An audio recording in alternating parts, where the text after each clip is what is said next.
ओम सर्वधर्मस्थापकस्त्वं सर्वधर्मस्वरूपकः आचार्याणां महाचार्यो रामकृष्णाय ते नमः। यथाग्नेर्दाहिका शक्ति रामकृष्णे स्थिता हेया सर्वविद्यास्वरूपां तां शारदां प्रणमाम्यहम्।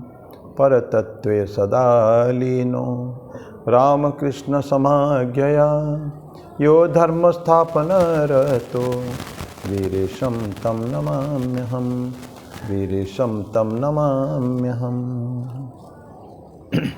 भगवान श्री राम कृष्ण देव जगज्जननी माँ शारदा जी और स्वामी जी को प्रणाम अर्पित करता हूँ। मेरे गुरुदेव पूज्य स्वामी भूतस्थानंद जी महाराज को हमारा प्रणाम है। आप सभी को प्रणाम। आज 18 अध्याय का 22वां श्लोक आधा हुआ था, उसको आगे बढ़ाएंगे।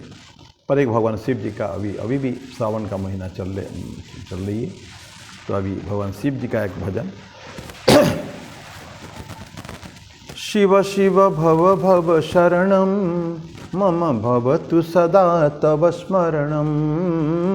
शिव शिव भव भव शरणं मम भवतु सदा तव स्मरणं।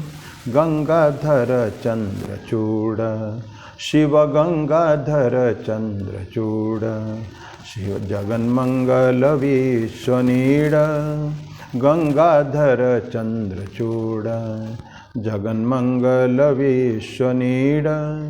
शिव शिव भव भव शरणं मम भवतु सदा तव स्मरणं। शिव शिव भव भव शरणं मम भवतु सदा तव स्मरणं। कैलासाचलवास शिव कैलासाचलवास शिव कर्पूरहरदरहास। कैलासाचलवास शिव कर्पूरहरदरहास। शिव शिव भव भव शरणं मम भवतु सदा तव स्मरणं। शिव शिव भव भव शरणं मम भवतु सदा तव स्मरणं। भस्मोद्धूलितदेह शंभो भस्मोद्धूलितदेह शंभो परम पुरुष वृषवाह। भस्मोद्धूलितदेह शंभो परम पुरुष वृषवाह। शिव शिव भव भव शरणं मम भवतु सदा तव स्मरणं। शिव शिव भव भव शरणं मम भवतु सदा तव स्मरणं। पंचानन फणिभूष शिव पंचानन फणिभूष शिव परम पुरुष मुनिवेश।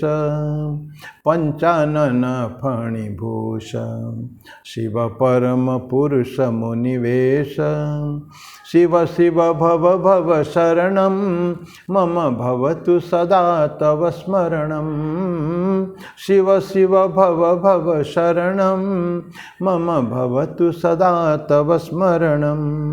आनंद नटन विलोल सच्चिदानंद नटन विलोल सच्चिदानंद विगलित खेल। आनंद नटन विलोल सच्चिदानंद विगलित खेल। शिव शिव भव भव शरणं मम भवतु सदा तव स्मरणं। शिव शिव भव भव शरणं मम भवतु सदा तव स्मरणं। नवव्याकरण स्वभाव नवव्याकरण स्वभाव शिवनारायण तीर्थदेव। नवव्याकरण स्वभाव शिवनारायण तीर्थदेव। शिव शिव भव भव शरणं मम भवतु सदा तव स्मरणं। शिव शिव भव भव शरणं मम भवतु सदा तव स्मरणं। मम भवतु सदा तव स्मरणं। मम भवतु सदा तव स्मरणम्।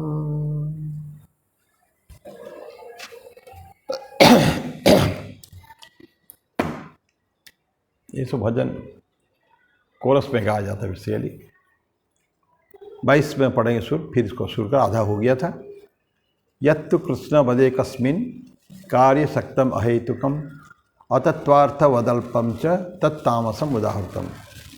परंतु जो ज्ञान किसी एक कार्य में ही संपूर्ण की भांति आसक्त है तथा जो अहेतुक अर्थात युक्ति से रहित, तत्वार्थ से रहित तथा अल्प है, वो तामसी कहा गया है। तो ये हमने ऑलरेडी हाफ उसमें से पढ़े हैं, अभी आगे पढ़ेंगे। लास्ट टाइम हमने थोड़ा सा पढ़ा था, उसको थोड़ी सी आगे बढ़ते हैं। तो बोलते हैं कि ये इमेज हम एक ईश्वर का करते हैं, व्यवहार करते हैं एक पूजा के लिए, एक सांकेतिक है वो, लेकिन लोग उसी को ही ईश्वर मान लेते हैं। और अगर उसमें कोई गड़बड़ी, कोई खराबियाँ आ गई, खामियाँ आ गई या टूट गया, तो उसको सोचते हैं कि ईश्वर खंडित हो गए हैं। ईश्वर कभी खंडित नहीं होते हैं। वो मूर्ति खंडित हो गई है, मूर्ति को दोबारा पूजा की जा सकती है। अब मैंने भगवान रामकृष्ण देव की उदाहरण दिया था, कैसे उन्होंने राधा जो कृष्ण की जो मूर्ति वो जब टूट गया था, बाकी लोगों ने बोला कि उसको बदल दिया जाए मूर्ति को। भगवान रामकृष्ण देव ने बोला कि यंग, बिल्कुल यंग सन्यासी तब जस्ट पूजा करना 1-2 साल पहले शुरू किए हैं। उन्होंने एकदम शर्त ये रखा, तर्क, कि अगर रानी माँ की, अगर दामाद का कुछ पैर टूट जाए, क्या रानी माँ बदल देंगे दामाद को? एकदम ये काम किया उनका तर्क। तो रानी माँ के कहने पर उन्होंने मूर्ति को बहुत सुंदर रिपेयर किया। लंबे समय तक वो मूर्ति की पूजा होती रही वहाँ मंदिर में।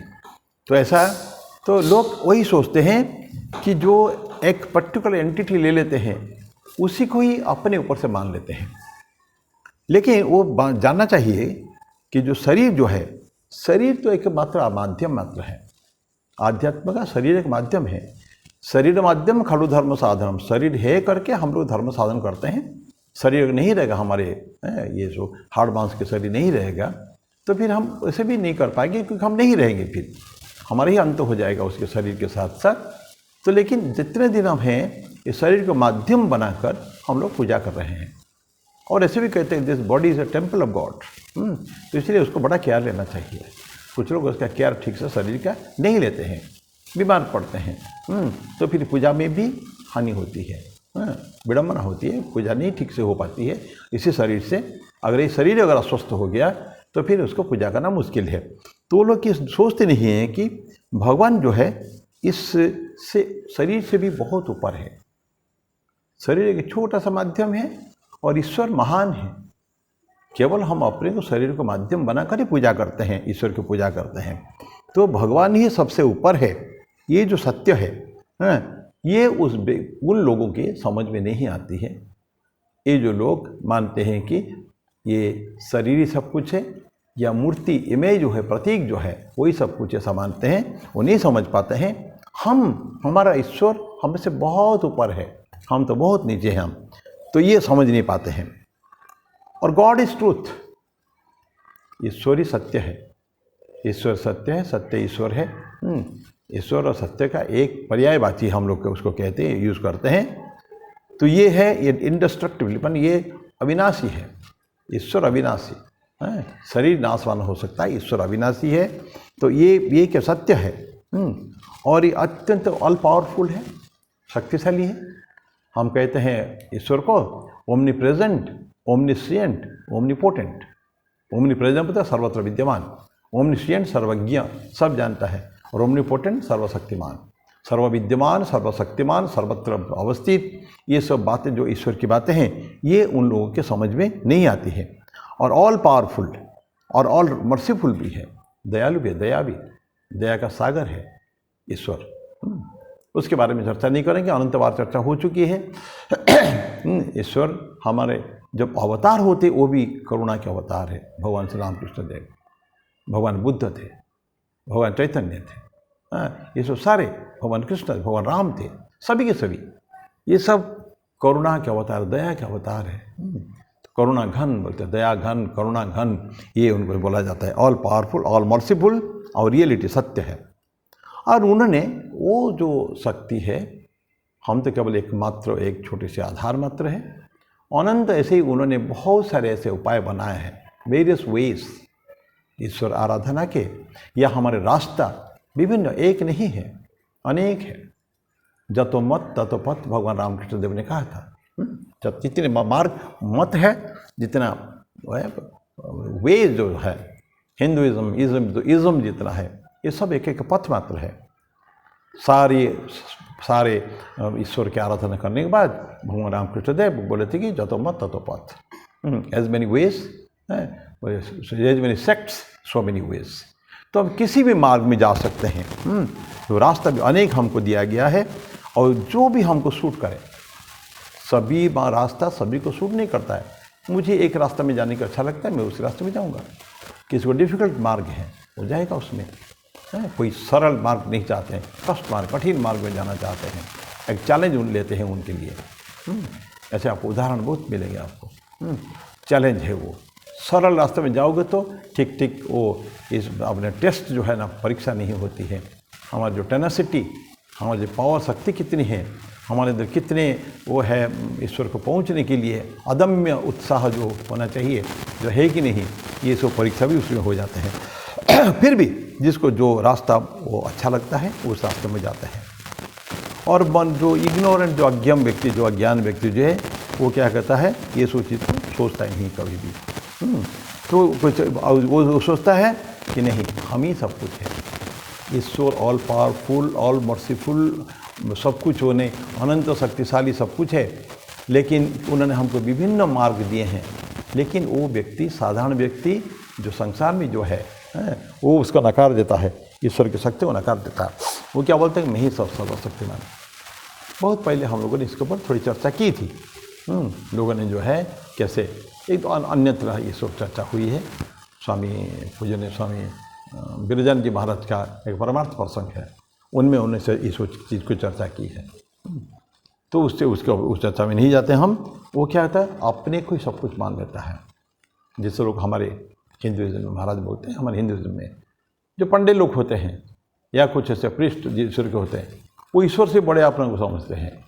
मैं ही तारणहार हूँ, मैं एक माध्यम हूँ, ईश्वर तक पहुँचने के लिए माध्यम हूँ, मुझे सेटिस्फाई करना पड़ेगा तो ईश्वर तक पहुँच पाएंगे। इस तरह की बहुत ढोंग, बहुत सारे है। तो वो लोग क्या कहते हैं, अपने आप को एक self appointed agent of God ऐसा मानते हैं।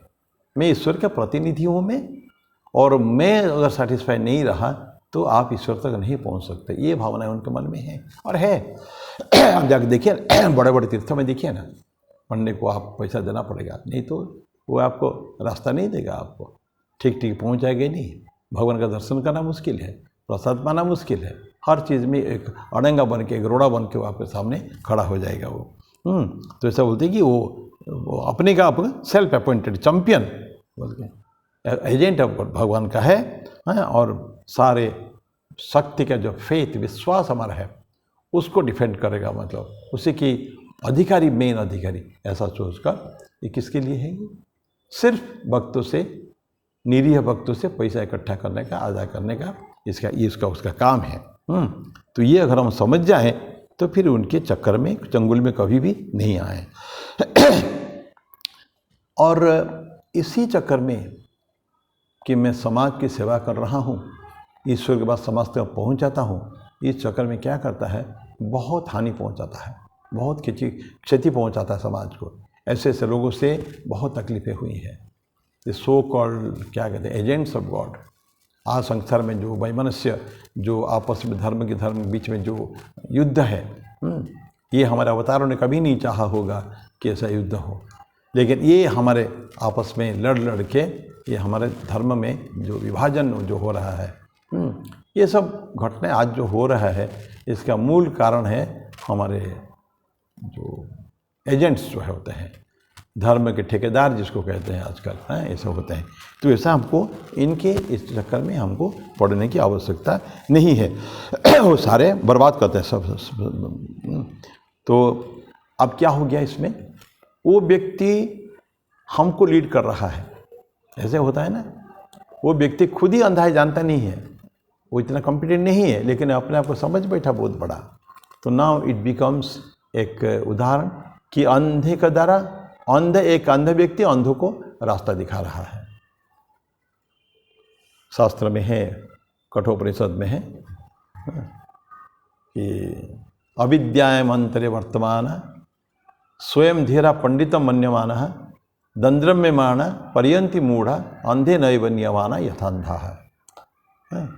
तो अविद्यायाम अंतरे वर्तमान, मैं जो जहाँ हूँ, या वो पंडित की जिनकी बात कह रहा हूँ जहाँ है, तो अविद्या के अंदर है। विद्या जानते नहीं हो, अविद्या अज्ञान है, उनका अंधकार है। अविद्यायाम अंतरे वर्तमान, वर्तमान जो है, दे आर प्रेजेंट इन अविद्या। स्वयं धीरा पंडितम मन्यमान, और अपने आप क्या समझते हैं, मैं ज्ञानी हूँ, बुद्धिमान हूँ, पंडित हूँ। स्वयं धीरा मन्यमान, पंडितम मन्यमान, और दंद्र में मान पर्यंति मूढ़ा, ये मूर्ख व्यक्ति है, वो रास्ता टटोल रहा है, वो रास्ता जानता नहीं ठीक से। दंद्र में मान पर्यंति मूढ़ा, और क्या वो खुद ही अंधा है। अंधे न एव नियमाना यथांधा, अंधा बहुत सारे अंधे व्यक्ति को एक अंधा रास्ता दिखा रहा है। ठीक यही सिचुएशन हो रहा है उन व्यक्ति के अंदर जो कि वो खुद ही तमस में है। तो खुद ही तमस में रहे कि वो क्या करते हैं, दूसरों को भी तमस में लेके चले जाते हैं। वो नॉलेज कुछ नहीं, अज्ञान के अंदर है। तो ये हम लोग के, हमारे जो पंडितों की जो है कर्तव्य, वो है काम है ये, तो उनकी चंगुल में हमको फंसना नहीं है। और reason, they are not founded on reason. तर्क होता है ना क्या, इससे ये धर्म का आधार है। ये आधारभूत जो ज्ञान, ये जब नहीं होगा तो that means they are not established in truth, they are conflict. वो आपस में विरोध करते हैं। वो जो सत्य जो है, सत्य को विरोध करते हैं, तो व्यक्ति कोई भी काम के नहीं है। वो ये समाज के लिए बड़े घातक होते हैं। तो उनसे हमको बच के चलना चाहिए। उनसे कुछ अच्छा नहीं है, और उनको हमको निगेट कर देना चाहिए कभी भी। झगड़ा तो कर नहीं सकते उनको, भाई they have got their own life, so let us forget them. उदासीनता दिखाते हुए उनको हम निगेट कर दें, हमारे कुछ काम के। They are of no use to us, neither of any use to the society, they should be rejected outright. ये आपके हम लोग पढ़ा है, 22वां श्लोक था ये। अब 23rd श्लोक, नियतम संगरहितम अराग द्वेषतः कृतम अफल प्रप्सुना कर्म यत्तत् सात्विकम उच्यते। तो ये सात्विक की बात कर रहा है। क्या? नियतम संगरहितम, नियतम संगरहितम अराग द्वेषतः कृतम, राग द्वेष नहीं है। अफल प्रप्सुना, फल की आकांक्षा नहीं है। ये जो करते हैं वो कर्म सात्विक माना जाता है। मैं हिंदी में पढ़ लेता हूँ उसको। जो फल न चाहने वाले पुरुष के द्वारा राग द्वेष के बिना किया गया शास्त्र विधि से नियत और आसक्ति रहित कर्म है, वो सात्विक कहा जाता है।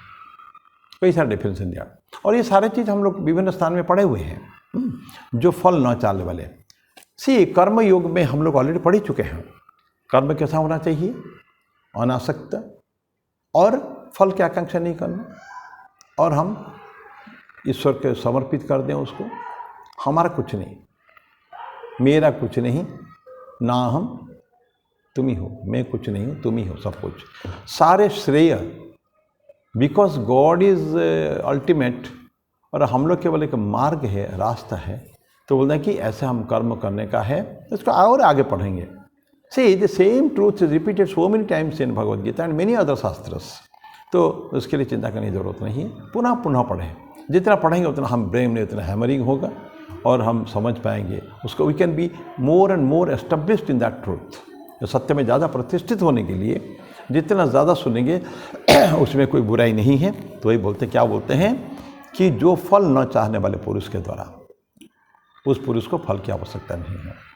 कर्मण्य बाधिकारस्ते माँ फलेषु कदाचन, ये बोल दिया भगवद गीता ने। न चाहने वाले पुरुष के द्वारा राग द्वेष के बिना किया गया, राग नहीं, अटैचमेंट नहीं, और एनिमिटी, दुश्मन भी नहीं है। द्वेष, राग और द्वेष, अटैचमेंट एंड एवर्सन बोलते हैं ना, कि मेरा कोई आसक्ति नहीं है।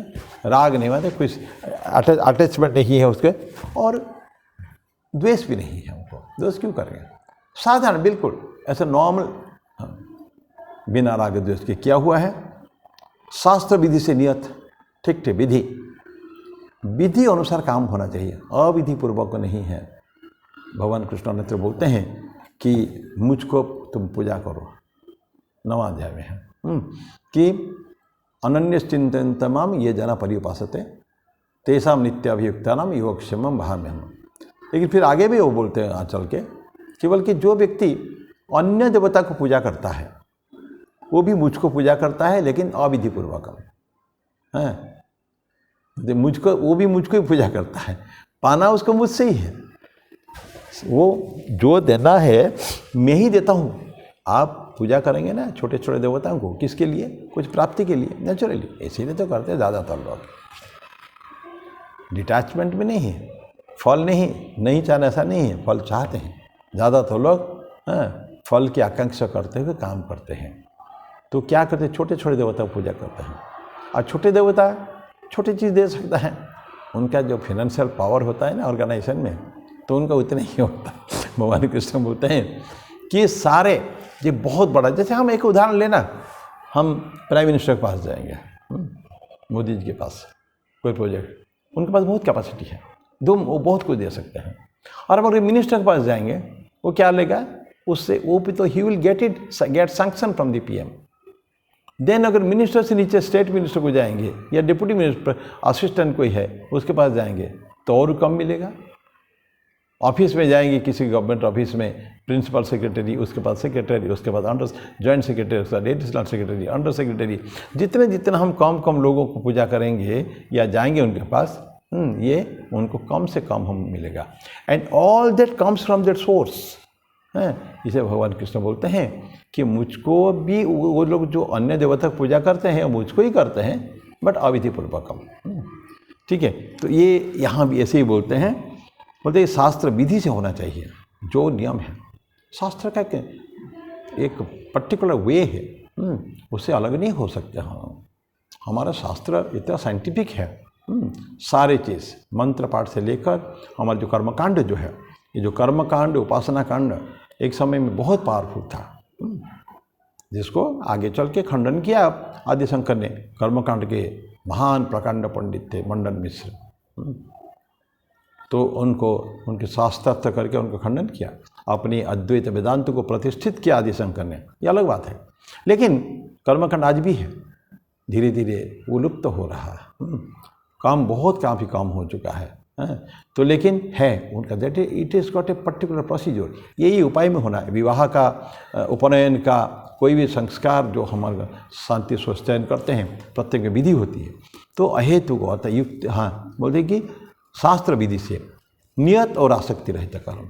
नियत होता है जो ठीक होना चाहिए, एवं आसक्ति रहित कर्म है वो सात्विक कहा जाता है। ऐसा ये 23वां श्लोक में हम लोग पढ़ेंगे आगे। थोड़ी था नियतम संग्रहितम। अब एक छोटे से उदाहरण से लेते हैं। ब्रीदिंग करते हो ना, सांस प्रश्वास लेते हैं, इसका सोच विचार के लेते हैं क्या हम? It goes on as it is. हम जागते सोते कभी भी किसी भी स्थिति में रहें, हमको निश्वास सांस प्रश्वास लेना है। ये इंडिस्पेंसिबल लाइफ के लिए, जीवन के लिए अत्यावश्यक है।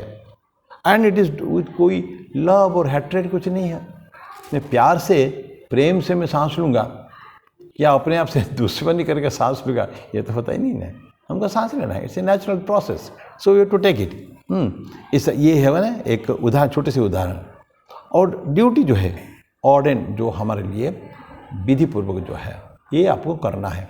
हम लोग स्कूल कॉलेज में हैं, कोई पढ़ाते हैं, कोई पियन है, कोई सिक्योरिटी गार्ड है।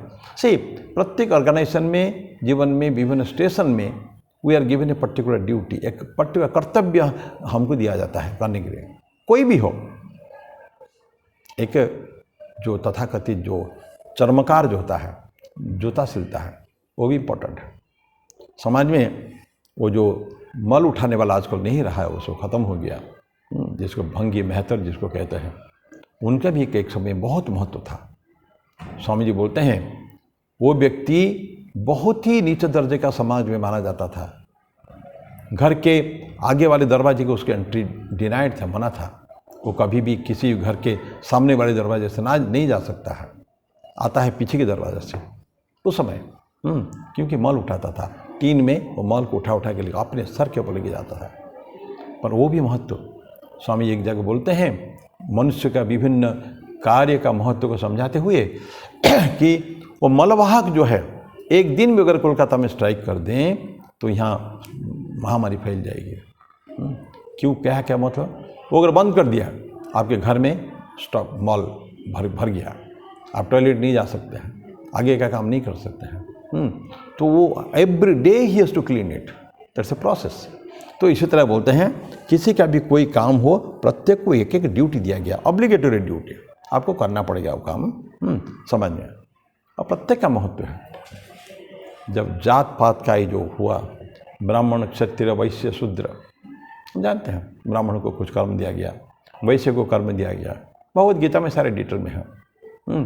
परिचर्यात्मक कार्य जो करता है वो शूद्र कहलाता है।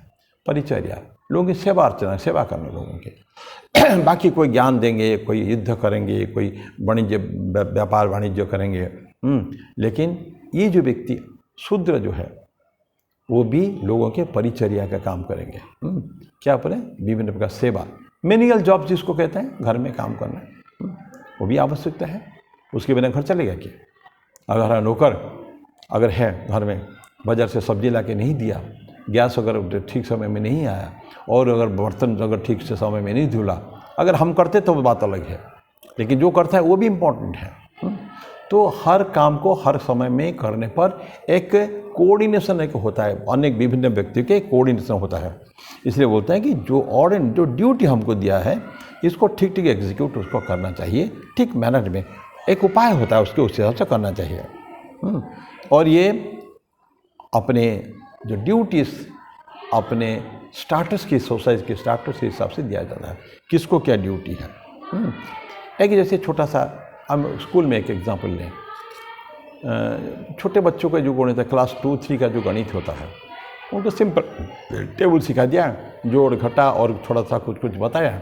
जैसे जैसे लड़का बड़ा होता जाएगा, उस गणित का या विज्ञान का जो वो ये है वो थोड़ा बड़ा होता जाएगा, धीरे धीरे व्यापक होता जाएगा, डिफ़िकल्ट होता जाएगा, कॉम्प्लेक्सिटी उसके बढ़ेगी, ये होता जाएगा। तो ये जैसे स्टूडेंट में ये ग्रेडेड है, हर चीज़ का ग्रेडेशन है, उसी तरह का समाज में भी कर्तव्य में कि ग्रेडेड होता है। तो विभिन्न व्यक्तियों का विभिन्न कर्तव्य होता है, ये समाज में ऑलरेडी है। तो किस जगह में है उसका स्टेशन इन लाइफ, वोकेशन क्या है, उस हिसाब से होता है। अब हम युद्ध में आते हैं। अर्जुन का क्या कर्तव्य था? अर्जुन का कर्तव्य ये था युद्ध करना। जब महाभारत युद्ध का डिक्लेयर हुआ, तब यद्यपि हम जानते हैं लाखों लोग मरेंगे, भगवान कृष्ण जानते थे, विनाश होगा, महाविनाश होगा, वो जानते थे। और दो पार्टी में, एक तरफ 8 अक्षोहिणी 7 अक्षोहिणी सेना पांडव की तरफ, 11 अक्षोहिणी सेना, बहुत विशाल सेना कौरव की तरफ। और यहाँ का धृष्टद्युम्न बनते हैं पांडव पक्ष के सेनापति। अर्जुन नहीं बनता है, धृष्टद्युम्न, द्रुपद पुत्र धृष्टद्युम्न, द्रौपदी के भाई, वो बनते हैं सेनापति। और उधर माँ भीष्म पितामह बनते हैं। तो ये हो जाता है। तो अर्जुन का कर्तव्य, लेकिन अर्जुन का कर्तव्य क्या है? He is the most important archer, महायोद्धा बोल के एक धुरी जिसको कहेंगे, बहुत बड़ा फाउंडेशन, उसके बिना युद्ध होना असंभव है। अब उसका कर्तव्य क्या था? और क्या किया उसने? प्रथम अध्याय में मैं युद्ध नहीं करूँगा बोल चुका है। उसका है कि राइटस, ठीक, धर्म युद्ध। ये कुरुक्षेत्र धर्म युद्ध है। धर्मक्षेत्र कुरुक्षेत्र समवेता युद्ध से, वह ये धर्मक्षेत्र है। अधर्म का नाश करके धर्म को प्रतिष्ठित करने का है, इसलिए युद्ध का नाम है धर्मक्षेत्र युद्ध। यद्यपि लाखों लोग मरेंगे, फिर भी धर्म क्षेत्र है, धर्म युद्ध है। ये युद्ध को उसको लड़ना था। और किसको प्रोटेक्ट करना है? वीकर पीपल को, दुर्बल लोगों को, जो असहाय है उनको प्रोटेक्ट करना है। और मारना किसको है? नष्ट किसका करना है? जो एनिमीज, जो दुष्ट है, उनको नाश करने का है। दुष्टों का नाश और जो दुर्बल व्यक्ति का वो करना है, बचाना है उनको, ये उनका काम था। तो ऐसा जो ये समाज में जो उनका ड्यूटी दिया गया है, इसी तरह का अपने अपने ड्यूटी को डिस्चार्ज करना है और फेथफुल करना है। और ठीक कैसे करना है? जैसे ब्रीदिंग का, जैसे हम लोगों ने ब्रीदिंग का इसलिए मैंने उदाहरण लिया, सांस को अत्यंत सहजता से, सरलता से लेना ही पड़ता है, उसी तरह का भी ये जो हमारा कर्तव्य को भी सीजलेसली हम करना है, ना रुके हुए, रुकना नहीं कहीं हमको, स्टॉप नहीं होना चाहिए हमको भी, तभी उसके हिसाब से हमको युद्ध करना है।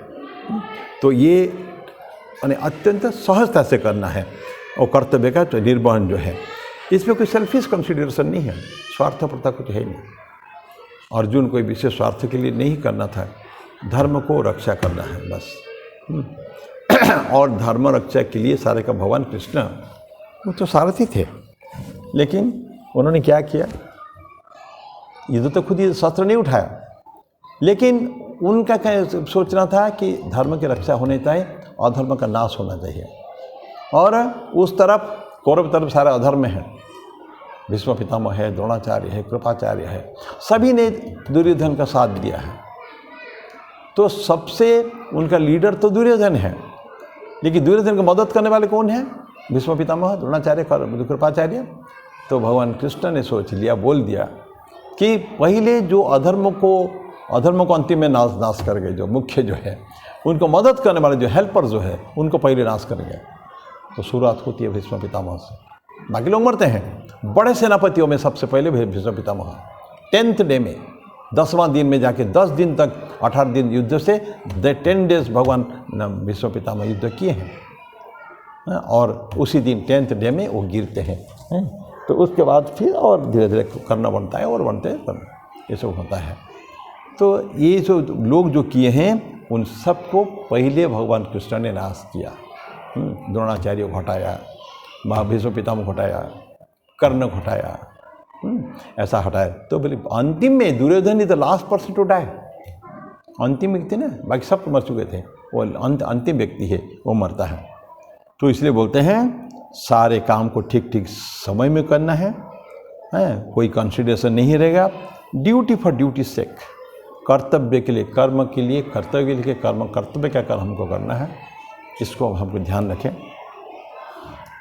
मैं मेरी वाणी को ही विराम दूंगा, अगली बार ये थोड़ा सा बचा है, को बहुत ज़्यादा नहीं है, तो उसको नेक्स्ट टाइम में हम लोग समाप्त करेंगे। तो ये 23वां श्लोक में हम लोग अभी हैं, तो मैं आगे फिर वाणी को विराम दूँ। ओम शांति शांति शांति, हरि ओम तत्सत। श्री राम कृष्णार्पणमस्तु।